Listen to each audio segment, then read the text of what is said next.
এবারে গভীর রাতে তনি শাহাদাত যুগলের জন্য আল্লাহর কাছে দোয়া চাইলেন চিত্রনায়িকা মাহিয়া মাহি।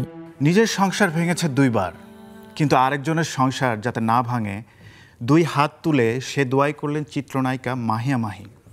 টাইমলাইনে লিখলেন, জোড়াটা ভেঙো না আল্লাহ। দেশের আলোচিত নারী উদ্যোক্তা ও ইনফ্লুয়েন্সার রুবায়েত ফাতেমা তনির স্বামী শাহাদাত হোসাইন হঠাৎ অসুস্থ হয়ে হাসপাতালে লাইফ সাপোর্টে ভর্তি রয়েছেন।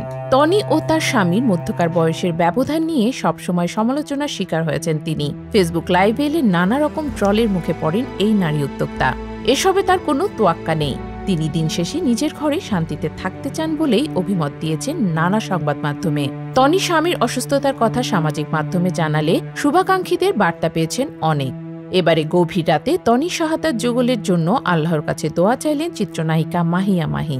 স্ট্যাটাসে লিখলেন, জোড়াটা ভেঙো না আল্লাহ।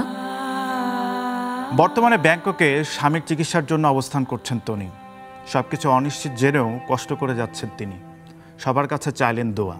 তনি টাইমলাইনে লিখেছেন, জীবনের সবথেকে কঠিন সময় পার করছি, আমি কোনোভাবেই তাকে হারাতে চাই না। সিঙ্গাপুর থেকে এয়ার অ্যাম্বুলেন্সে বাংলাদেশে আনিয়ে তারপর ব্যাংকক নিয়ে আসছি। আমার জীবনের সবটুকু দিয়ে চেষ্টা করছি, বাকি আল্লাহর ইচ্ছা। সবাই দোয়া করবেন আমার ছেলের জন্য, হলেও আল্লাহ যেন তাকে বাঁচিয়ে রাখে।